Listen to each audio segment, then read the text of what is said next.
রংপুর, লালমনিরহাট, নীলফামারী, কুড়িগ্রাম, পঞ্চগড়, ঠাকুরগাঁ, গাইবান্ধা, এই বৃহত্তর রংপুর, বৃহত্তর দিনাজপুরের প্রায় জেলার প্রায় মানুষের স্বভাব এটা খারাপ স্বভাব, নোংরা স্বভাব।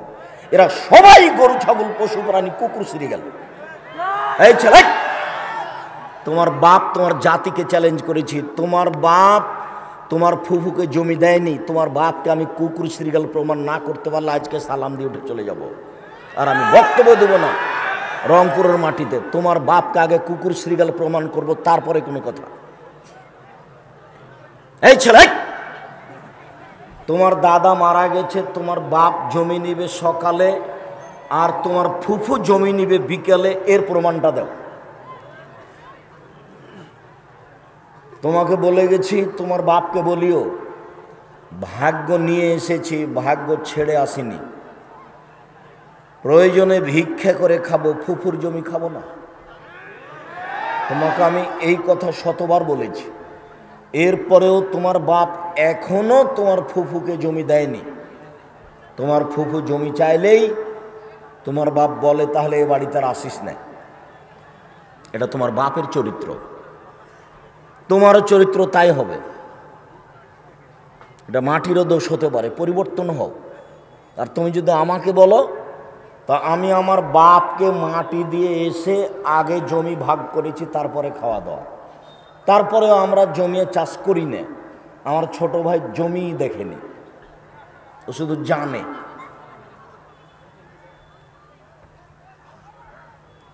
আমি যৌতুক নিতে নিষেধ করেছি, বলেছি ভিক্ষা করা টাকা দিয়ে চাউল কিনে ভাত খেয়ে বাদাত কবুল হবে, কিন্তু শ্বশুরের কাছে টাকা নিয়ে ওই টাকা দিয়ে চাউল কিনে ভাত খেয়ে বাদাত কবুল হবে না।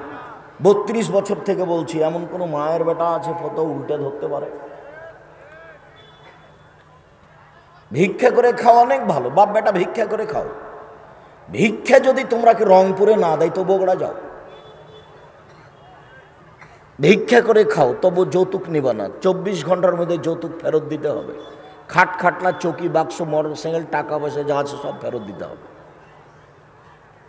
এই পয়সায় হারাম, এই পন্থায় হারাম, এটা নোংরা নীতি। কাজ করে খাও, ভিক্ষা করে খাওয়া কেন? মানুষের বাড়িতে কাজ করে খাও, আল্লাহ ভালোবাসবেন। মানুষের জীবনে সবচেয়ে জরুরি কাজ 5 ওয়াক্ত সালাত। মানুষের জীবনে সবচেয়ে দ্বিতীয় জরুরি কাজ হালাল রুজি, কাজ করে খাবো, রিক্সা চালিয়ে খাবো, চকলেট বিক্রি করে খাবো, কলা বিক্রি করে খাবো। মানুষের জীবনে তৃতীয় জরুরি কাজ কোরআন তেলাওয়াত করা, অন্তত সূরা ইখলাস 3 বার পড়লে 1 বার কোরআন মাজিদ পড়ার সময় নেকি হবে। নেকি আপনি লুটে নেন, কেউ ঠেকাতে পারবে না, নেকি আপনি লুটে নেন। 3 বার পড়েন, 1 বার কোরআন মাজিদ পড়লে যা নেকি হয় তাই হবে। 1 বার কোরআন মাজিদ পড়া কি 4টিখানি সাধারণ ব্যাপার? 30 পারা কোরআন মাজিদের নাম 1 বার পড়া। 1999 জন লোক মাসে 1 বার কোরআন মাজিদ পড়তে পারে না, মাসে 1 বার। অথচ সাহাবীগণের নীতি ছিল 7 দিনে পড়া, 3 দিনে পড়া, 15 দিনে পড়া, 1 মাসে পড়া। আর আপনি শুধু রমজান মাসে পড়েন, ছেঁচড়া মেচড়া করে কোনো রকম করে পড়েন। মানুষের জীবনে তৃতীয় জরুরি কাজ, 2 জন যেখানে বসে গল্প করছে সেখানে না যাওয়া। আপনাকে আমি কতবার বলেছি যে দোকানে জিনিস কিনবেন, দাঁড়িয়ে থাকেন, ওখানে বসবেন না, কিনা শেষ হয়ে গেছে চলে যাবেন। এখানে যে গল্প করছে এই গল্পের সাথে সাথ দিয়েন না, পৃথিবী ধ্বংসের লক্ষণ। রাসূল সাল্লাল্লাহু আলাইহি ওয়াসাল্লাম বলেছেন, আমার উম্মতের উপরে 3টা বিপদ নেমে আসবে 3টা পাপের কারণে। আমার উম্মতের উপরে 3টা বিপদ নেমে আসবে 3টা পাপের কারণে। বিপদ, ভূমিকম্প হবে, আল খাসফ। 2 অল মাসখ, আকার আকৃতি পরিবর্তন হবে। সন্ধ্যায় থাকবে মানুষ, সকালে হবে সোর, শুকুর। সকালে হবে বানর, সোর হয়ে যাবে, বানর হয়ে যাবে। হাদিস বুখারী মুসলিম। 3 সর্ব ধরনের সমস্যা নেমে আসবে। চাউলের দাম হবে অনেক বেশি, কাপড়ের দাম হবে বেশি, তেলের দাম হবে বেশি। আরে জমির দাম 20 লক্ষ আর রেস্টির খরচ 15 লক্ষ। অবাক দেশ গো। যে আমি যে রেজিস্ট্রি করার জন্য 10 লাখ টাকা দিলাম, এটা কিসের টাকা? এটা কি? এর জব কি? এটা কেন? ওটা দিয়ে আমার কি হবে? সরকার যিনি রেজিস্ট্রি অফিসে আছেন তাকে বেতন দিয়ে পুষবেন আমার জন্য, আপনার জন্য। সেখানে আবার টাকা কেন? সেটা তো হতে পারে না। আরো সমস্যা নেমে আসবে। এক, ভূমিকম্প হবে। দুই, আকার আকৃতি পরিবর্তন হবে, সকালে শোর হয়ে যাবে, বানর হয়ে যাবে। তিন, বিপদ নেমে আসবে। মসজিদে মারামারি হবে, মাদ্রাসায় মারামারি হবে, কলেজ বিশ্ববিদ্যালয়ে মারামারি হবে, যেখানে সেখানে মারামারি হবে। মানুষ সত্যকে মিথ্যে বলবে, মিথ্যাকে সত্য বলবে। তিনটা পাপের কারণে। এক, এজা সারেবুল খমরা, যখন সবাই নেশাদার দ্রব্য পান করবে। এটা তো রংপুর। বিড়ি, তামাক, জর্দা, সিগারেট, গোল সব মদ। ইয়াবা মদই, হিরোইন মদই, গাঁজা মদ, তবে বিড়ি, তামাক, জর্দা, সিগারেট গুলো মদ। নিজেকে গরু ছাগল মনে করবেন না। গরু ছাগল তামাক খাওয়া বন্ধ করতে পারে না, মানুষই পারে। যদিও গরু ছাগলও তামাক খায় না, কিন্তু এরপরেও ও ছাড়তে পারবে না, ও বুঝে না। আল্লাহ মানুষকে গরু ছাগলের মতো বলেছেন, বলেননি যে গরু ছাগল। বলছেন এভাবে, বুঝেও বুঝে না ওরা, অন্তর আছে বুঝে না, দেখেও দেখে না ওরা, চক্ষু আছে দেখে না, শুনেও শোনে না ওরা, কান আছে শোনে না। উলাইকা কালানাম, তারা পশু প্রাণীর মতো, তারা গরু ছাগলের মতো, তারা কুকুর শ্রীরের মতো, তারা চতুষ্পদ প্রাণীর মতো। বাল হওয়া জাল, বরং তার চেয়ে খারাপ। এখনো আল্লাহ ওকে কুকুর শ্রীগাল বলেননি, গরু ছাগল বলেননি। মানে গরু ছাগল কোনোদিনই পরিবর্তন হতে পারবে না। আর আপনি ইচ্ছা করলে আজ থেকে বিড়ি বন্ধ করে দিতে পারেন, সিগারেট বন্ধ করে দিতে পারেন, কারণ আপনি মানুষ। আপনিই পারবেন, বিধান আপনার উপরে আছে, মানুষের উপরে আছে। অতএব অনুরোধ রক্ষা করুন। আমি আব্দুর রাজ্জাক বিন ইউসুফ, আপনাকে আমি খুব ভালোবাসি, আমি কষ্ট দিতে চাইনি। আপনি আমার কাছের মানুষ, আমি আপনার দিনী ভাই, আমি আপনার ভালোবাসার মানুষ। আমার অনুরোধ রক্ষা করুন। কোনোদিন আসলে রাস্তাঘাটে যেখানে সেখানে যাবেন না, সামনে বসে থাকবেন, বক্তব্য শেষে চলে যাব। আমি তো আর আবদুল্লাহ বিন ফজল নই যে ভোর পর্যন্ত বক্তব্য দিব। অত বিদ্যাও নেই, অত বলতেও পারি না, ওই 1-1.5 ঘন্টা।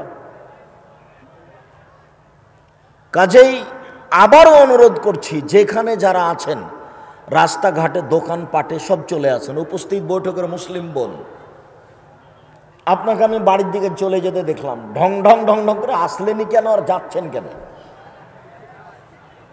আপনার স্বামী নেই, স্বামী ছাড়া আছেন আপনি দুনিয়াতে। আপনার বাপ নেই, বাপ ছাড়া আছেন আপনি দুনিয়াতে। আপনার বাপ আপনাকে সংশোধন করতে পারে না। কেন এভাবে এসেছেন? কেন গল্প করছেন? কেন গল্প করছেন? কেন গল্প করবেন? কেন এভাবে আসবেন? এটা দিনই বৈঠক।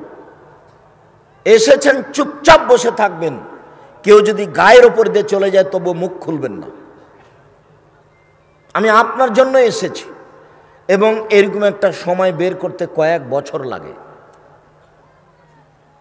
আমি আপনার কিছু না কিছু উপকার করবই করব ইনশাআল্লাহ। আমি 90 সাল থেকে এখন পর্যন্ত কোনোদিন অপ্রয়োজনীয় বাক্য বলিনি। 90 সাল থেকে এখন পর্যন্ত আমি কোনোদিন কেচ্ছা কাহিনী বলিনি। 90 সাল থেকে এখন পর্যন্ত আমি কোনোদিন কোনো মানুষের বিরুদ্ধে কথা বলিনি। 90 সাল থেকে এখন পর্যন্ত আমি কোনোদিন সরকার বিরোধী বক্তব্য দিইনি। আমি আপনার জন্যই এসেছি।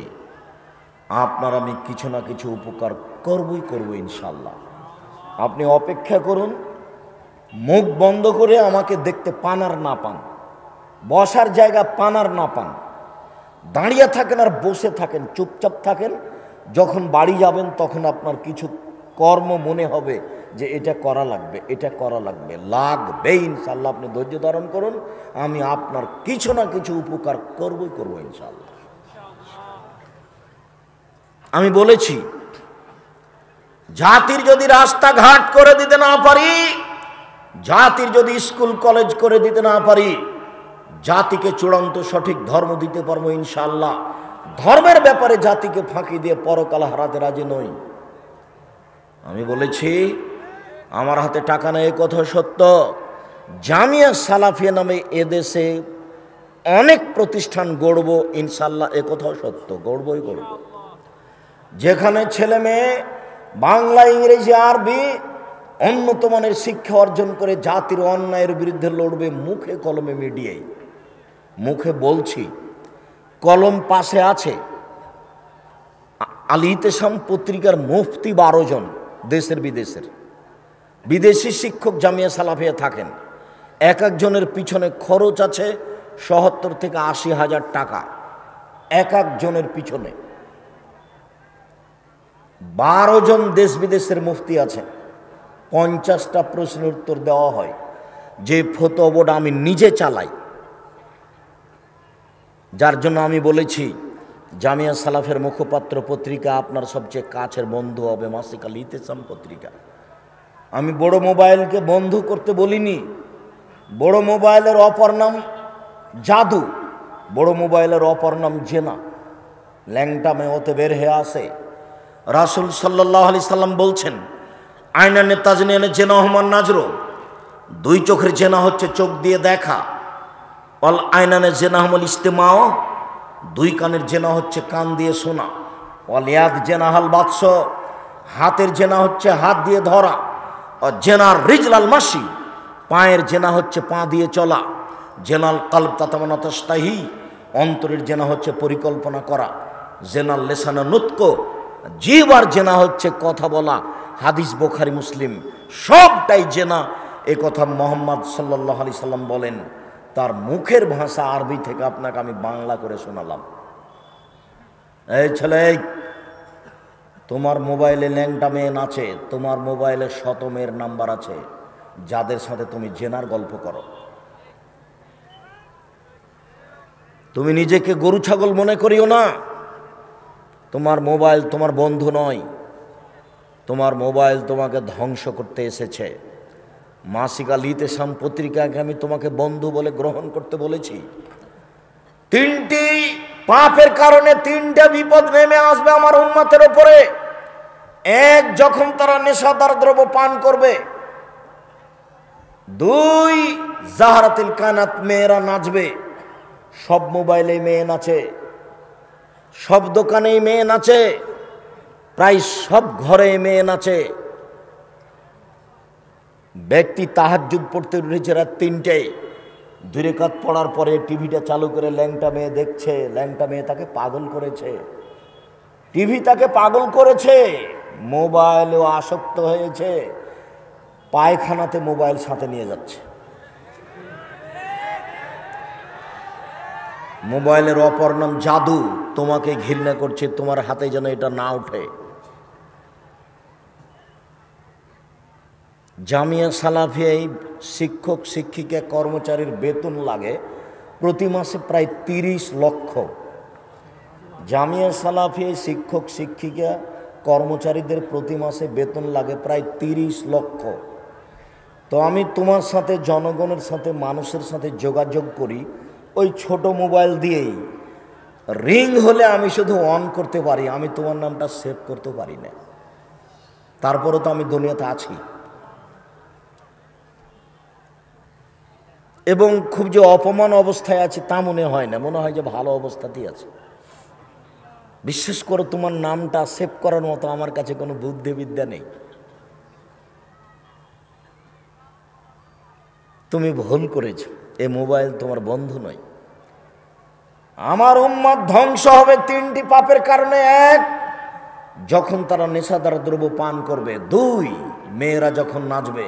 3, যারা বুবিল মাঝে যখন বাদ্যযন্ত্র প্রকাশ পাবে। সব মোবাইলে বাজনা বাজে, প্রায় সব দোকানেই বাজনা বাজে, প্রায় সব ঘরেই বাজনা বাজে। যেখানেই বাজনা বাজে সেখানে ল্যাংটা মেয়ে নাচে, যার কারণেই জমি কিনলাম 15 লাখ টাকা দিয়ে, রেজিস্ট্রি খরচ লাগলো 10 লাখ টাকা। অবাক কথা, আরও বেশি লাগবে, পরিবেশ আরও কঠিন হবে। দিন যত যাবে সমস্যা তত নেমে আসবে। রাসূল সাল্লাল্লাহু আলাইহি সাল্লাম বলেছেন, ইন্না মিন আসরাতি সাআত ইরফাল ইলম, কিয়ামতের লক্ষণ বিদ্যা উঠে যাবে, ওয়ায়াকসুরাল জাহাল, মূর্খতা বেড়ে যাবে, ওয়ায়াকসুরা শারবুল খামরে, নেশাদার দ্রব্য পান করা বেশি হয়ে যাবে, ওয়ায়াকসুরা জেনা, জেনা বেশি হয়ে যাবে, ওয়ায়াকিল্লার রেজাল, পুরুষ কমে যাবে, ওয়ায়াকসুরা নিসা, মহিলা বেশি হয়ে যাবে, হাত্তা ইয়াকুনা লিখামসিনা ইমরাল কাইমুল ওয়াহিদ, একজন পুরুষের অধীনে থাকবে 50 জন নারী, মানে 100,000 নারী। এখানে কতগুলো যুবক আছে, তার জেনার সম্পর্ক আছে অন্তত 100 নারীর সাথে। তোমাকে ফিরে আসতে হবে, মরণ চলে আসবে, রক্ষা হবে না।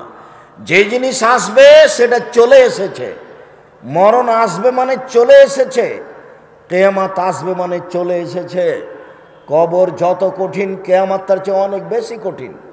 কিয়ামত যত কঠিন, জাহান্নাম তার চেয়ে অনেক অনেক বেশি কঠিন। আপনি সাবধান থাকুন। দিনী বৈঠকের মুসলিম বোন, আপনাকে আমি জোরালোভাবে অনুরোধ জানাচ্ছি, আপনি সাবধান থাকুন। জাতির ক্ষতি করে আপনি জান্নাত কেনার চেষ্টা করিয়েন না। 3 শ্রেণীর মানুষ জান্নাতে যাবে না, তার মধ্যে আপনিও আছেন। 3 শ্রেণীর মানুষ জান্নাতে যাবে না, তার মধ্যে আপনি আছেন।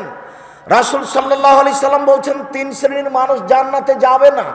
1, মুদমিনুল খামর, যারা নিয়মিত বিড়ি, তামাক, জর্দা, সিগারেট, গোল, নেশাদার দ্রব্য খায়, পান করে, তারা জান্নাতে যাবে না। 2, আর রাজালাতু মিনান নিসায়ে, পুরুষের বেশধারী নারী, যারা পুরুষের জুতা স্যান্ডেল পরে, যারা পুরুষের শার্ট প্যান্ট পরে, যারা পুরুষের পোশাক পরে চলে, ওরা জান্নাতে যাবে না। 3, ও দায়ুস আল্লাযী কুররা ফি আহলিল খাবাসা, যে তার বাড়িতে বেহায়াইর সুযোগ দিয়েছে, ও জান্নাতে যাবে না। 3 শ্রেণীর মানুষ জান্নাতে যাবে না। উপস্থিত বৈঠকের মুসলিম বোন, আপনাকে আরেকটু সতর্ক করে আমরা এখানে ফিরে আসছি। রাসূল সাল্লাল্লাহু আলাইহি সাল্লাম বলছেন, সিনফানে মিন আহলিন নার, পৃথিবীর মানুষ শুনে রাখো, 2 শ্রেণীর মানুষ জাহান্নামে যাবে, আমি তাদের দেখিনি। পৃথিবীর মানুষ শুনে রেখো, আমি মুহাম্মদ সাল্লাল্লাহু আলাইহি সাল্লাম বলছি, 2 শ্রেণীর মানুষ জাহান্নামে যাবে, আমি তাদের দেখিনি। 1 শ্রেণীর মানুষ, ওদের হাতে থাকবে লাঠি, কাজ নাবিল বাকারে, গাভীর লেজের মতো, একদিক মোটা একদিক চিকন, এজরেবুনা বেহান্নাস, তারা তা দিয়ে মানুষকে মারবে, এরা জাহান্নামে যাবে, এদের আমি দেখিনি। আরেক শ্রেণীর মানুষ, নিসাউন, মহিলা, কাসিয়াতুন, কাপড় পরে থাকবে, আরিয়াতুন, উলঙ্গ। আল্লাহ রাসূলের মুখের ভাষা, তার মুখের আরবি ভাষা, হাদিস বুখারী মুসলিম। নিসাউন, মহিলা, কাসিয়াতুন, কাপড় পরে থাকবে, আরিয়াতুন, উলঙ্গ। মুমিলাতুন, পুরুষকে নিজের দিকে আকৃষ্ট করবে, মাইলাতুন, তারা নিজেরা আকৃষ্ট হবে। লায়াদখুলুল জান্নাহ, ওরা জান্নাতে যাবে না। ওরা জান্নাতে তো যাবে না, যাবেই না। ওরা জান্নাতে তো যাবে না, যাবেই না। ওয়ালা ইয়াজিদনা রিহাহা, জান্নাতের গন্ধ পাবে না। ফাইনা রিহা লা তুজাদু মিন মাসরিতি কাযা ওয়া কাযা, যে জান্নাতের গন্ধ 1 বছরের দূরত্ব পথ থেকে পাওয়া যায়, এর নাম জান্নাত। এই জান্নাতের গন্ধ পাবে না। উপস্থিত বৈঠকের মুসলিম বোন, আপনাকে আরেকটু হুঁশিয়ার, সাবধান করে আগাই। আপনি একটু এদিকে শোনেন। এই মেয়ে, তোমাকে বলছি, তুমি কথা বলছো কেন? তোমাকেই তো বলছি, তুমি আবার কথা বলছো কেন? মাথায় কাপড় দিয়ে আসনি, ক্লাস 10-এ পড়ছো, তোমার লজ্জা হয় না? তোমার বাপের একটু শরম হয় না? তোমার বোন, তোমার ভাই যারা এখানে বসে আছে, যারা আমার মুখের সামনে চিল্লাচ্ছে, এ তো তোমার ভাই, এই তো তোমার ভাই। তোমার কেমন ভাই যে তুমি তার সামনে মাথায় কাপড় না দিয়ে থাকতে পারো, চলতে পারো? তোমার বাপ কেমন যে তুমি ক্লাস 10-এ পড়ো, মাথায় কাপড় না দিয়ে থাকতে পারো, চলতে পারো? তুমি তো মুসলিম, তোমার বাপ মুসলমান, তুমি একজন মুসলিম মেয়ে, তোমার মা মুসলিম। এই বাড়িটা মুসলমান পরিবারের, এই বাড়িটা হিন্দু পরিবারের নয়। আজও এখন যদি রংপুর শহরে মার্কেটে যান, তাহলে দেখবেন অনেক মেয়ে বাজার করছে, তাহলে ও কি হিন্দুর মেয়ে? জি না, ও মুসলমানেরই মেয়ে। ও কোনো কাপুরুষের মেয়ে, ও কোনো কাপুরুষের স্ত্রী। যার কারণে এটা ঘটছে। কষ্ট নিয়ে কোনো লাভ নেই। আমি নিজে থেকে বলিনি, 1 মিনিট উপস্থিত বৈঠকের মুসলিম, এই ছেলাই, ওই বাচ্চাটা ভেতরে আসলোই কেন আর এভাবে উঠে হাঁটছে কেন? ধৈর্যের পরিচয় দিবেন। ওই পরিবেশ নষ্ট হবে এমন কাজ করিয়েন না। আর কোনো সময় মুখে হাসি দিয়ে বসে থাকার চেষ্টা করবেন না, লজ্জা করবেন। আপনার দাড়ি চাঁচা আছে, আপনার লজ্জা হয় না কেন? আপনার প্যান্টটা টাকনোর নিচে আছে, লজ্জা হয় না কেন? আপনি 5 ওয়াক্ত সালাত আদায় করেন না, লজ্জা হয় না কেন? আপনি বিড়ি সিগারেট খান, লজ্জা হয় না কেন? কেন আপনাকে এইভাবে হাসি আসে? আপনাকে দেখলো তো আমি কষ্ট পাই। আপনার হাতে তাবিজ আছে, গলায় মাদুলি আছে, আপনি তো মুশরিক, মরে গেলে জাহান্নাম হবে। মাদুলি এখন খুলে ফেলে দিয়ে যদি মরেন জান্নাত হবে। আংটিটা খুলে ফেলে দিতে হবে। বালা আছে হাতে, বালাটা খুলে ফেলে, ও লোহার হোক না তামার হোক না রাবার হোক, যেটাই হোক খুলে দিতে হবে এখনই। তাবিজ মাদুলি যা কিছু আছে যাতে অসুখ বিসুখ ভালো হয় সব খুলে দিতে হবে। মরলে মুসলমান, থাকা অবস্থা মারা গেলেও মুশরিক, জান্নাত পাবে না ও। মান তাআল্লাকা তামিম ফা আশরাকা, কেউ যদি শিরক তাবিজ ঝুলায় তাহলে সে শিরক করলো। উপস্থিত বৈঠকের মুসলিম বোন, আপনাকেই বলছি, আপনি দেখেন, আপনাকে বলছি কয়েকটা কথা। 1, আবু সাঈদ খুদরি রাদিয়াল্লাহু তাআলা আনহু বলেন, খারাজা রাসূলুল্লাহ সাল্লাল্লাহু আলাইহি ওয়াসাল্লাম ইয়াওম ফিতরিনা ওয়াদা ইলাল মুসাল্লা, আল্লাহর নবী কুরবানির ঈদে অথবা রোজা ঈদে ঈদের মাঠে গেলেন। ফামাররা আলা নিসায়ে, তারপর মহিলাদের সামনে দিয়ে হাঁটলেন। হেঁটে বললেন, ইয়া মাশারা নিসায়ে তাসাদ্দাকনা ফাইন্নী উরিতুকুন্না আকসারা আহলিন নারে। মুসলিম মহিলারা শোনো, আমি তোমাদেরকে বেশিরভাগ জাহান্নামে দেখছি, তোমরা দান করো। মনে রাখবেন, সালাত আদায় করে জান্নাত পাওয়া যায়, জান্নাত কিনা যায় না। সিয়াম পালন করে জান্নাত পাওয়া যায়, জান্নাত কিনা যায় না। হজ করে জান্নাত পাওয়া যায়, জান্নাত কিনা যায় না। দানই এমন একটা জিনিস যা দিয়ে জান্নাত কিনে নেওয়া যায়। আল্লাহ নিজে বলছেন যে আমি তৈরি করেছি, টাকা দিয়ে বিক্রি করে দেবো। সেই জন্য মোমেন পুরুষ নারী ওরা আমার কাছ থেকে জান দিয়ে আর মাল দিয়ে কিনে নিবে, আমি ওটা বিক্রি করে দেবো। আল্লাহ বলছেন যে আমি জান্নাত তৈরি করেছি মোমেন পুরুষ নারীর কাছে বিক্রি করার জন্য। ও কিনে নিবে, ও মেয়েকে দিয়ে দেবো, ওর বদলে আমাকে ও টাকা দিবে আর নিজেকে দিয়ে দিবে। তো দান দিয়ে জান্নাত কিনা যায়। উপস্থিত বৈঠকের মুসলিম বোন, আল্লাহর নবী আপনাকে বলছেন, আমি বেশিরভাগ মহিলাকে দেখলাম জাহান্নামে, জাহান্নামের অধিকাংশই নারী। তো মদিনার মহিলারা বলল, অবেমা ইয়া রাসূলুল্লাহ, কেন আমরা জাহান্নামে বেশি যাব কেন? তখন আল্লাহ রাসূল 3টা কথা বললেন। 1,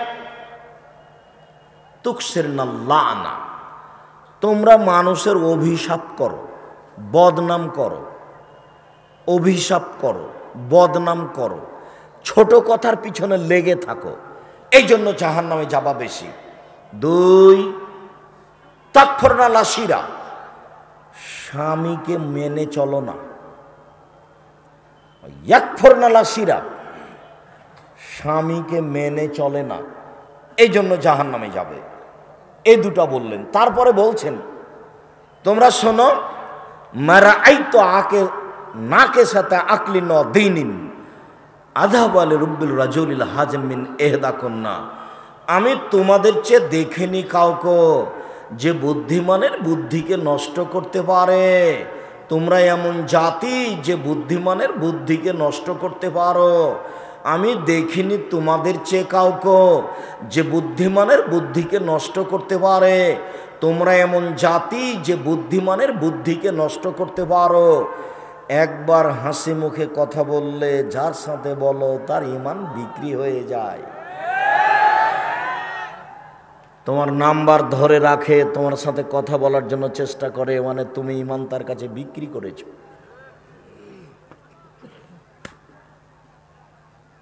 সম্মানিত দিনী বোন, আমি এই কথা বলিনি, এই কথা মুহাম্মদ সাল্লাল্লাহু আলাইহি সাল্লাম বলেন। কিছু বলার নেই। তিনি বলছেন, মা তারাক্তু বাদি ফিতনাতান আযার আলা রিজাল মিনান নিসায়, আমার জীবনে আমি ছাড়িনি কোনো বস্তু যেটা পুরুষের জন্য বেশি ক্ষতিকারক হতে পারে নারীদের চেয়ে। আমার জীবনে আমি ছাড়িনি কোনো বস্তু যেটা পুরুষের জন্য বেশি বিপদজনক হতে পারে নারীদের চেয়ে। তোমরাই হচ্ছে পুরুষের জন্য সবচেয়ে বিপদজনক বস্তু। অতএব মুসলিম বোন, অনুরোধ রক্ষা করুন, মানুষের ঈমান নষ্ট করে জান্নাত কেনার চেষ্টা করিয়েন না। নিজের রং চেহারা মাথার চুল আরেকজনকে দেখিয়ে আরেকজনের ঈমানের ক্ষতি করে জান্নাত কেনার চেষ্টা করিয়েন, এটা হবে না। মহিলারা অধিক অংশই জাহান্নামে যাবে, এই কথা মুহাম্মদ সাল্লাল্লাহু আলাইহি সাল্লাম বলেন। মানুষের ঈমান নষ্ট করে জান্নাত কেনার চেষ্টা করিয়েন না। মানুষের ঈমান নষ্ট করে নিজেকে শিক্ষিতা মনে করিয়েন না। আপনি শিক্ষিতা মহিলা নন। যে জাতির ক্ষতি করে তাকে শিক্ষিতা বলা যেতে পারে না। তবে আপনাকে আমি একটা কথা বলে আশ্বস্ত করে যাচ্ছি, আপনি মনে রাখবেন। উপস্থিত বৈঠকের দিনী মুসলিম বোন, আপনাকে আমি একটা কথা বলে আশ্বস্ত করে যাচ্ছি, আপনি মনে রাখবেন। এ কথা আমি বলিনি, এ কথা মুহাম্মদ সাল্লাল্লাহু আলাইহি সাল্লাম বলেন। তিনি বলেন, মহিলারা যদি 4টা কাজ করতে পারে তাহলে তার জন্য জান্নাতের সব দরজা খোলা। মহিলারা যদি 4টা কাজ করতে পারে তাহলে তাদের জন্য জান্নাতের সব দরজা খোলা। 1, সালাত খামসাহা, 5 ওয়াক্ত সালাত আদায় করলো। 2, সমাত সাহারাহা, রমজান মাসের সিয়াম পালন করলো। 3, আতাদ বালাহা, স্বামীকে মেনে চলল। 4, আহসানাত ফারজাহা, জেনায় লিপ্ত হলো না। এই 4টে কাজ করলে জান্নাতের সব দরজা খোলা। আপনাকে আমি আবারও কথা বলতে নিষেধ করছি, আপনি এই 4টা কথা মনে করে যান। 1, 5 ওয়াক্ত সালাত। 2, রমজান মাসে রোজা সিয়াম। 3, স্বামীকে মেনে চলা, তিতে লাগলেও মিঠা লাগলেও। 4, জেনায় লিপ্ত না হওয়া। আব্দুর রাজাক সাহেব, দুঃখিত বলতে পারছি না, জেনায় আমি লিপ্ত হয়েছি কোনো একদিন, এখন পথ কি? এখন পথ কি? আপনি জেনার জন্য তওবা করেন, আপনার জন্য অনেক ব্যবস্থা আছে। আপনি আর কোনোদিন জেনায় লিপ্ত হবেন না। বিচারের মাঠে আপনি বিশেষ ছায়াতলে থাকতে পাবেন, এ কথা মুহাম্মদ সাল্লাল্লাহু আলাইহি সাল্লাম বলেন। 2, জেনা বন্ধ করতে পারলে আপনি সব বিপদ থেকে বেঁচে যাবেন, যে কোনো বিপদ। আব্দুর রাজাক সাহেব, প্রমাণ আপনি জানেন। ওই যে 3 জন লোক রাস্তায় হাঁটছিল, বৃষ্টি আসলো, গর্তে ঢুকলো, পাহাড় এসে মুখের উপরে পড়লো, এরা আর বের হতে পারবে না। তো 3 জনের একজন বলল, বাপ মাকে ভালোবাসি, পাথর সরিয়ে দাও, দিলাম। একজন বলল, একটা লোককে কাজে নিয়েছিলাম, অর্ধেক দিন কাজ করার পরে চলে যাচ্ছে, আমি বললাম বিনিময় পয়সা নাও। বলল নিব না, রাগ করে চলে গেল। আমি ওর টাকা দিয়ে জিনিস গরু ছাগল বেশি করলাম। একদিন এসে বলছে অর্ধেক দিনের পারিশ্রমিক দিন। আমি বললাম গরু ছাগল সব নিয়ে যাও। বলল মজাক করবেন না, একদিনের টাকা দেন। আমি বললাম মজাক করিনি, সব নিয়ে যাও, তোমাকে সন্তুষ্ট করার জন্য করেছি। সব নিয়ে গেছে, পাথরটা সরিয়ে দাও, দিলাম। তৃতীয় জন বলল, আমার চাচাতো বোনের সাথে আমি জেনা করতে চেয়েছিলাম, সে মহিলাদের মধ্যে সুন্দরী, আমাকে বলেছিল 100টি স্বর্ণ মুদ্রা লাগবে, আমি গরিব মানুষ, হাড় ভাঙ্গা পরিশ্রম করে 100টা স্বর্ণ মুদ্রা তার হাতে দিয়ে আমি জেনায় বসেছি। আমাকে বলল, ইত্তাকিল্লাহ, আল্লাহর বান্দা, তুই আল্লাহকে ভয় কর, আমাকে অসতী প্রমাণ করিস না। হুকুমত আনহা, আমি উঠে গেছি, আমি জেনা করিনি, পাথর সরিয়ে দাও। আল্লাহ বললেন, দিলাম। আপনার জেনা হয়েছে, আপনি তওবা করুন কান্নাকাটি করে, পথ সহজ খোলা আছে। রিক্সাওয়ালাকে এক থাপ্পড় মারা কাজটা এর চেয়ে অনেক বড় জটিল। বেটিকে জমি না দেওয়া, বোনকে জমি না দেওয়ার চেয়ে অনেক অনেক অনেক বড় জটিল। দলীয় দাপটে জমি দখল করা এর চেয়ে অনেক অনেক অনেক বড় খারাপ ব্যাপার। দাম্ভিকতা দেখিয়ে, ক্ষমতা দেখিয়ে, দলীয় দাপট দেখিয়ে মানুষকে থাপ্পড় মেরে মানুষকে অপমান করে এক সন্ধ্যা বাঁচার চেষ্টা করিয়েন না। ফেরাউন ডুবে গেছে, বিশ্বাস করুন, ফেরাউন ডুবে গেছে। ক্ষমতা দেখাবেন না। এই ছেলে, তোমাকে বলছি, তওবা করে উঠো। বংশের ক্ষমতা দেখায়ও না, সম্পদের ক্ষমতা দেখায়ও না, দলীয় ক্ষমতা দেখায়ও না। মাটির মানুষে নত হয়ে থাকো। গালি দিলে ধৈর্য ধরে উঠে চলে যাও, মারলে চুপচাপ চলে যাও, উত্তর দিতে যাও না। পরিবেশ খুব কঠিন, দিন যত যাবে সমস্যা তারও কঠিন হবে। তোমার সত্যটাই হবে মিথ্যে, আর মিথ্যাই হবে সত্য।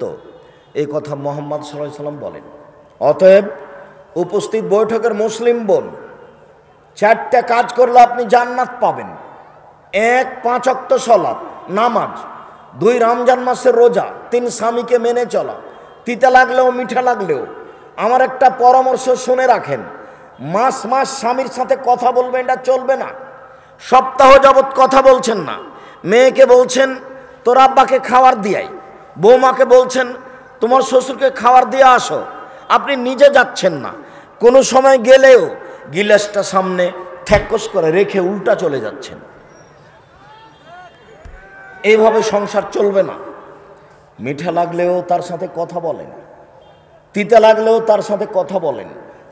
যদি বলেন আব্দুর রাজ্জাক সাহেব খুব চেষ্টা করেছি, হয় না, এর সাথে আমার হবে না, আমি চলতে পারবো না, তাহলে আপনি খোলা তালাক করে নেন, কোনো সমস্যা নেই। আপনাকে আল্লাহ রাসূল অধিকার দিয়েছেন। আপনি কাজী অফিসে যান, গিয়ে বলেন আমার একটা খোলা তালাক করে দেন। খোলা তালাক লিখে দিবে, চেয়ারম্যানের কাছে তার কাছে পাঠিয়ে দেন। 30 দিন পরে আপনি আর এক জায়গাতে বিবাহ বসেন, আল্লাহ আপনাকে অনুমতি দিয়ে রেখেছেন। থাকলে ভালোই থাকতে হবে, নইলে সংসার ত্যাগ করতে হবে। ঝুলন্ত অবস্থায় থাকা হবে না। তবে আমি আপনার দিনী ভাই, আপনাকে এই স্বামীর সাথে চলার জন্য অনুরোধ জানাচ্ছি। এই ছেলেরাই, তোমরা যে প্রোগ্রাম নিয়েছো এখানে, তো মানুষ যে পিছনে কথা বলতে পারছে, তো তুমি কি করো? অন্তত 40 জন লোক থাকতো এখানে পাহারা দেওয়ার জন্য, কেউ মুখ খুলতে পাবে না।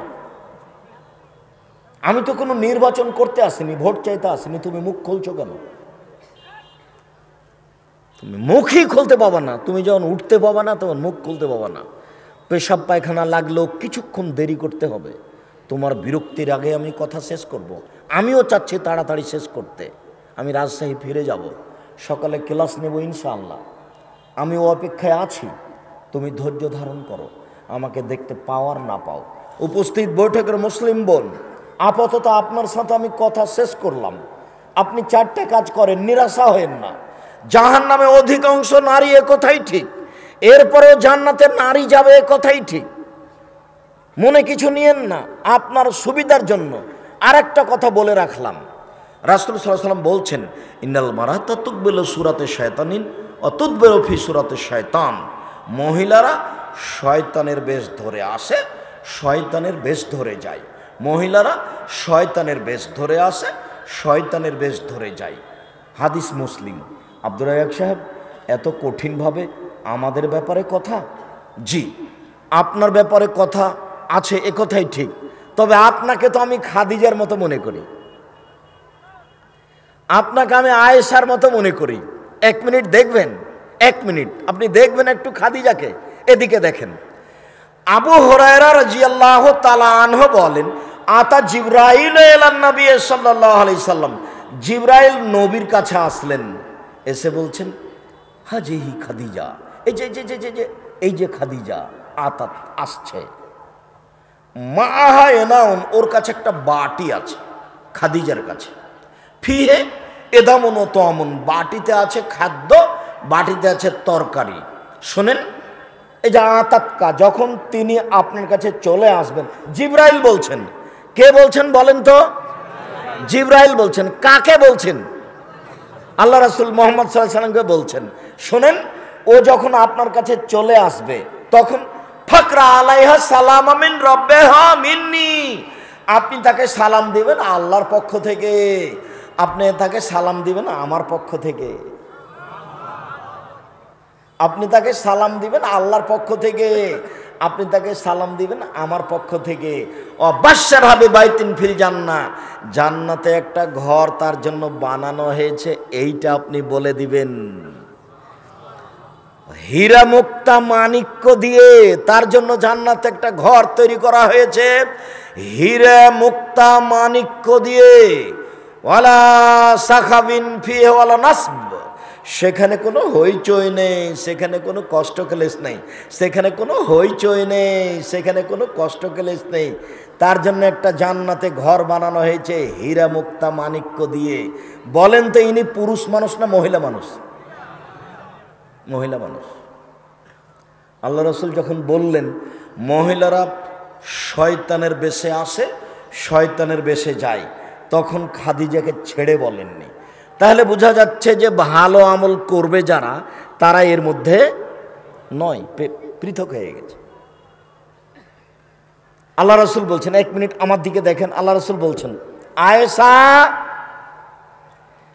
ইকরেকে হাজা জিবরাইল ইকরেকে সালামা, এই যে জিবরাইল তোমাকে সালাম দিল।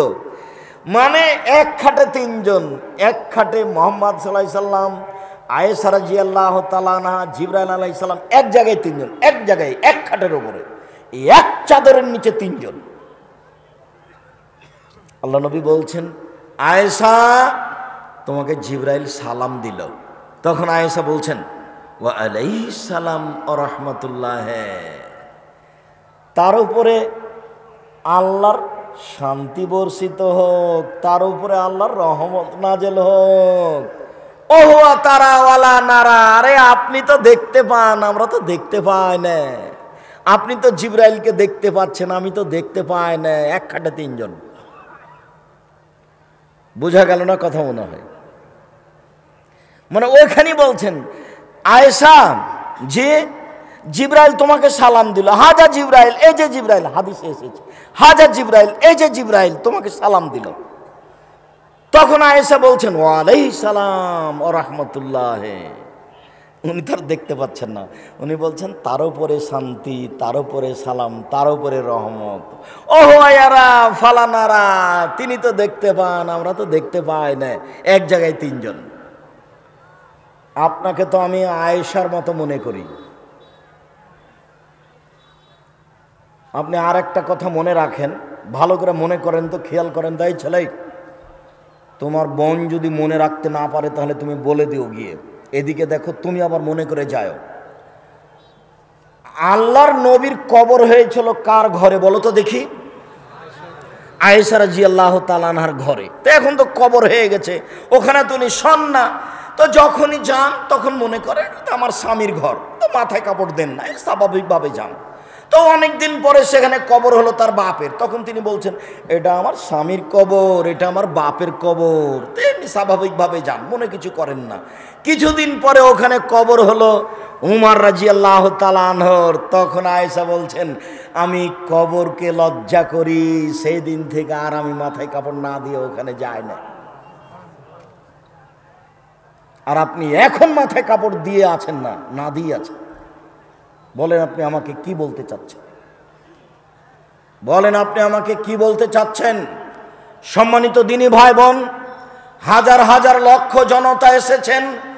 আমি লক্ষ জনতা দিয়ে যতটুকু খুশি হব, মনোযোগ সহকারে শুনে একটা আমল করবেন, এটা দিয়ে আমি তার চেয়ে বেশি খুশি হব। আমার জীবনে বড় আফসোস থাকলো, আমি জাতির সামনে ভালোভাবে কথা বলতে পারলাম না। যারা মিথ্যা কথা বলে তাদেরই সংখ্যা, তাদেরই জনতা লক্ষ হাজারো কোটি, যারা বিবেচনা করতে পারে না, বিবেচনা করে বলে না, কেসা কাহিনী দিন কাটাই, তাদেরই জনতা লক্ষ কোটি। আমরা জাতির সামনে ভালোভাবে দাঁড়াতে পারলাম না, এমনিতেই চলে যেতে হবে এটা মনে করছি। এরপরে বলছি, পরিস্থিতি যা, যেইভাবে বক্তব্য চলছে, যেইভাবে সামাজিক অবস্থা, তাতে বক্তব্য দিয়ে এবাদত করে বিচার মাঠে জান্নাত পাবো এটা আমার মনে বলে না। তবে যখন আমি রাস্তাঘাটে চলি, বিমানবন্দরে যাই, কোনো দেশে যাই, বিদেশে গিয়ে কোনো হোটেলে ঢুকি, তখন আমাকে বলে, আব্দুর রাজ্জাক সাহেব, আপনার কথাতে দাড়ি ছেড়ে দিয়েছি, এভাবে পোশাক পরেছি, প্যান্টটা কেটে দিয়েছি, 5 ওয়াক্ত সালাত আদায় করি, তখন মনে একটু আশ্বাস তো হয় যে এই লোকটা যে আমল করছে এখান থেকে আমিও কিছু পাবো। আমি আসলে আপনার আমল দিয়ে একটু কোনো রকমে জান্নাত পেতে চাচ্ছি, নিজের কিছু আমল দিয়ে জান্নাত পাবো এমনটা আমার বিবেচনায় আসে না। ইন্নাকা আলা কুল্লি শাইইন কাদির, তুমি সব কিছু করতে পারো। ইন্নাকা আলা কুল্লি শাইইন কাদির, তুমি সব কিছু করতে পারো। তুমি আজিজ, তুমি পরাক্রমশালী, তুমি কাবি, তুমি শক্তিশালী, ফাআলুল লিমা ইউরিদ, তুমি সব কিছু করতে পারো। তোমাকে বিশ্বাস করি। সম্মানিত দিনী ভাই বোন, পরিস্থিতি অনুযায়ী জাতির সামনে এমনিতে সময় কাটালাম মনে হয়, রাস্তাঘাটে মনে হয় সময়টা পার করে দিলাম, সফর দিয়ে মনে হয় সময়টা পার করে দিলাম। আমি আল্লাহকে কিছু বলতে পারলাম এমনটা আমার মনে বলে না। সময়টা মনে হচ্ছে রাস্তাঘাটে পার করে দিলাম। জাতির কিছু উপকার করতে পারলাম কি না, নিজের আমল দিয়ে বিচারের মাঠে সফলতা আনতে পারবো এটা আমার মনে বলে না। তাই আমি আপনার দিকে চেয়ে আছি, আপনি শুনে যদি একটু আমল করেন, ওখান থেকে যদি কিছু পাই তাহলে জান্নাত পাবো ইনশাল্লাহ। এইটুকু আশা আমি দিন কাটাই। যার কারণে আমি বলি, জাতির যদি রাস্তাঘাট করে দিতে না পারি, জাতির যদি স্কুল কলেজ করে দিতে না পারি, জাতিকে আমি চূড়ান্ত সঠিক ধর্ম দিতে পারবো ইনশাআল্লাহ। ধর্মের ব্যাপারে আমি জাতিকে ফাঁকি দিয়ে পরকাল হারাতে রাজি নই। অতএব দিনী ভাই বোন, আমি যখন কোনোরকম করে কষ্ট করে আপনার কাছে চলে আসব, তখন আপনি ধৈর্য ধারণ করে একটু কথা বলার শোনার একটু চেষ্টা করবেন। আল্লাহর কসম আপনাকে আমি ফাঁকি দিতে আসিনি, আল্লাহর কসম আপনাকে আমি ফাঁকি দিতে আসিনি, আল্লাহর কসম আপনাকে আমি কেসা কাহিনী শোনাতে আসিনি, আল্লাহর কসম আমি আপনার কাছ থেকে টাকা নিয়ে ধনী হবে এই জন্য আমি আসিনি। আমি দেউলি অবস্থায় দিন কাটাই, যা 2-4 10 টাকা 5 টাকা ইনকাম করি সব আমি প্রতিষ্ঠানে দিয়ে দিই। আমার অর্থ সম্পদ বলে কোনো কিছু নেই। আমি আপনাকে বলেছি জামিয়া সালাফের জন্য দোয়া করবেন। আমি আপনার কাছে দোয়ার দাবি রেখেছি, দানের কথাটা পরে বলেছি। আমার মনে বড় স্বাদ, আমি এ দেশের মাটিতে উন্নত মানের প্রতিষ্ঠান গড়বো ইনশাআল্লাহ, যেখানে ছেলে মেয়ে বাংলা, ইংরেজি, আরবি উন্নত মানের শিক্ষা অর্জন করে জাতির অন্যায়ের বিরুদ্ধে লড়বে, মুখে কলমে মিডিয়ায়। সেই চেষ্টায় জীবন বাজি রেখে সময় কাটাচ্ছি। আল্লাহকে বলছি, তুমি জামিয়া সালাফে কবুল করো। আপাতত জামিয়া সালাফে তেঘরা, বিরল, দিনাজপুর, রংপুর, দিনাজপুর, লালমনিরহাট, নীলফামারী, কুড়িগ্রাম, পঞ্চগড়, ঠাকুরগাঁ, গাইবান্ধা, বগুড়া, জয়পুরহাটের জন্য এই জামিয়া সালাফে তেঘরা, বিরল, দিনাজপুর। এছাড়া আপনি জামিয়া সালাফিয়া ডাঙ্গিপাড়া, পবা, রাজশাহীতে যেতে পারেন। যিনি প্রচার দিচ্ছিলেন আমার কথা, তিনি নওদাপাড়া বলছেন, ভুল হয়েছে। আমি এখন নওদাপাড়ায় থাকি না, নওদাপাড়ার পাশে ডাঙ্গিপাড়া। জামিয়া সালাফিয়া ডাঙ্গিপাড়া, পবা, রাজশাহী প্রায় 26 বিঘা জমির উপর অবস্থান করে। ছেলেদের অংশ প্রায় 2000 ছেলে আছে ওখানে। 53 জন শিক্ষক আছেন, দেশের বড় বড় যারা শিক্ষক, যাদের বেতন অনেক, সবাই সেখানে অবস্থান করছেন। আল্লাহর অনেক বড় দয়া, আমার কথা, আমার চাল চলনের কারণে ওর রহমতের যেন পরিবর্তন না ঘটে, এই জন্য আমি আপনার কাছে দোয়া কামনা করেছি। সম্মানিত দিনী ভাই বোন, একটু কথা মূল্যায়ন করার চেষ্টা করবেন। আল্লাহ তাআলা বলেন, ওয়াস্তাঈনু বিস-সবরি ওয়াস-সালাহ। পৃথিবীর মানুষ, তোমাদের বিপদ আপদ আসতেই পারে, তোমরা 2 রাকাত সালাত আদায় করে আল্লাহর কাছে সাহায্য চাও, পথ সহজ হবে। 2 রাকাত সালাত আদায় করে আল্লাহর কাছে সাহায্য চাও। সালাত তাহিয়াতুল ওযু, ওযু করে 2 রাকাত সালাত। উকবা ইবনে আমির রাদিয়াল্লাহু তাআলা আনহু বলেন, মা মিন মুসলিমিন ইয়াতাওয়াদ্দাউ ফায়সুন ওযুহু, যে কোনো মুসলিম পুরুষ নারী সুন্দর করে ওযু করে, 2 রাকাত সালাত আদায় করে, মুকবিলান আলাইহিমা বিকলবিহি ওয়াজহিহি, মনে প্রাণে ভয় ভীতি নিয়ে আল্লাহকে সন্তুষ্ট করার আশায়, ওয়াজাবাত লাহুল জান্নাহ, সে জান্নাতে যাবেই যাবে। হাদিস বুখারী মুসলিম। উসমান রাদিয়াল্লাহু তাআলা আনহু বলেন, রাসূল সাল্লাল্লাহু আলাইহি সাল্লাম বলেছেন, মান তাওয়াদ্দা ওযুই হাজা, আমি যেভাবে ওযু করলাম সেইভাবে যদি কেউ ওযু করে, অসাল্লা রাকাতাইন, তারপরে 2 রাকাত সালাত আদায় করে, অলাম ইউহাদ্দিস নাফসাহু ফিহিমা বিশাইইন, মনে মনে কথা না বলে, আল্লাহু আকবার বলার সাথে সাথে শয়তান এসে বলবে উযকুর কাদা, বান্ধবীকে স্মরণ করো, উযকুর কাদা, মোবাইলকে স্মরণ করো, উযকুর কাদা, জমি জায়গা টাকার কথা স্মরণ করো, দেখবেন যেটা মনে ছিল না সেটা মনে পড়ে গেছে। ওর এটাই কাজ। আপনাকে একটু ঠকাতে পারলে তার অনেক সফলতা। ও বলছে, যখন বলল যে আল্লাহ বললেন সর এখান থেকে সর, শয়তানের রাজিম তুই বিতাড়িত শয়তান, সর এখান থেকে সর, তখনও বলছে হ্যাঁ চলে যাব বটে, আমাকে সময় দিতে হবে, আমি কিয়ামত পর্যন্ত বেঁচে থাকতে চাই। তা আল্লাহ বললেন ঠিক আছে যা, কিয়ামত পর্যন্ত সময় দিলাম। আচ্ছা ঠিক আছে, ওয়া ইজ্জতি ওয়া ইজ্জতিকা ওয়া ইরতিফায়ে মাকানিকা ওয়া জালালিকা, তোমার মর্যাদার কসম, তোমার সম্মানের কসম, তোমার ইজ্জতের কসম, আমি আদমের ছেলে মেয়েকে পথভ্রষ্ট করবই, ওদের জাহান্নামে নিয়ে গিয়েই ছাড়ব। তখন আল্লাহ বলছেন, শুনে রাখ শয়তান, আমার মর্যাদার কসম, আমার ইজ্জতের কসম, আমার সম্মানের কসম, আদম সন্তান আমার কাছে যতবার ক্ষমা চাইবে ততবার ক্ষমা করে দেবো। যা দেখি তুই কি করিস আর আমি কি করি। যতবার আমাকে বলবে ততবার ক্ষমা করে দেবো, যতবার আমাকে বলবে ততবার ক্ষমা করে দেবো। তো ওও বেকায়দায় আছে। আপনাকে একটু ঠগাতে পারলেই তার সফলতা। আজকে বক্তব্য শুনে গিয়ে যদি ফজরের সালাত আদায় না করতে পারেন তাহলে বলবে ঠিক হয়েছে। এটাই চাচ্ছি।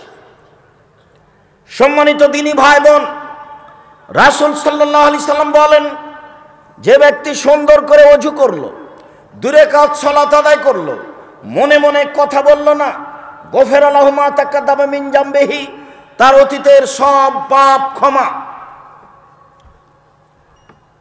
বুরায়দা রাদিয়াল্লাহু তাআলা আনহু বলেন, রাসূল সাল্লাল্লাহু আলাইহি সাল্লাম একদিন সকালে বেলালকে ডাকলেন। বেলালকে ডেকে বললেন, বেলাল সাবাক্তানি ইলাল জান্নাহ, বেলাল তুমি আমার আগে জান্নাতে গেলে কিভাবে? মা দাখালতুল জান্নাতা কাত্তু ইল্লা সামাইতু খাসখাসাতা আমামি, যতবার আমি জান্নাতে ঢুকি দেখি তুমি আমার আগে আগে জুতা পায়ে দিয়ে হাঁটো। বেলাল, ব্যাপারটা কি? কি কারণে তুমি আমার আগে জান্নাতে চলে গেলে? কি এমন কর্ম করো? তখন বেলাল বলছেন, আল্লাহর নবী, আমি এমন কোনো আশা ব্যক্ত কর্ম করি না, তবে মা জানতো কাত্তু ইল্লা সাল্লাতু রাকাতান, যখন আমি আজান দিয়েছি তখন আমি 2 রাকাত সালাত আদায় করেছি। ওমা আসাবানি হাদাসুন কাত্তু তাওয়াদ্দাউতু ইনদাহু, যখনই আমার ওযু ভেঙে গেছে তখনই আমি ওযু করেছি, ওযু করে 2 রাকাত সালাত আদায় করেছি। আল্লাহ নবী বলছেন, বেহেমা বেলাল, এই কারণেই তো তুমি আমার আগে জান্নাতে জুতা পায়ে দিয়ে হাঁটো। বুঝে গেছি বেলাল, তুমি যে আমার আগে কেন হাঁটো সেটা আমি বুঝে গেছি। তুমি এই কারণেই তো আমার আগে আগে জান্নাতে জুতা পায়ে দিয়ে হাঁটো। তার মানে ওযু করলেই তুমি 2 রাকাত সালাত আদায় করো। আবার জান্নাতে জুতা পায়ে দিয়ে থাকবে মানুষ, তারও প্রমাণ বুখারী মুসলিম। মসজিদে জুতা পায়ে দিয়ে সালাত আদায় করা যায়। যিনি আপনার উপরে খেপে যাবেন উনি তো আর জানেন না। মসজিদে জুতাতে ময়লা থাকলে হবে না, জুতা পরিষ্কার হতে হবে। আপাতত ওযু করে 2 রাকাত সালাতের কথা শেষ করলাম।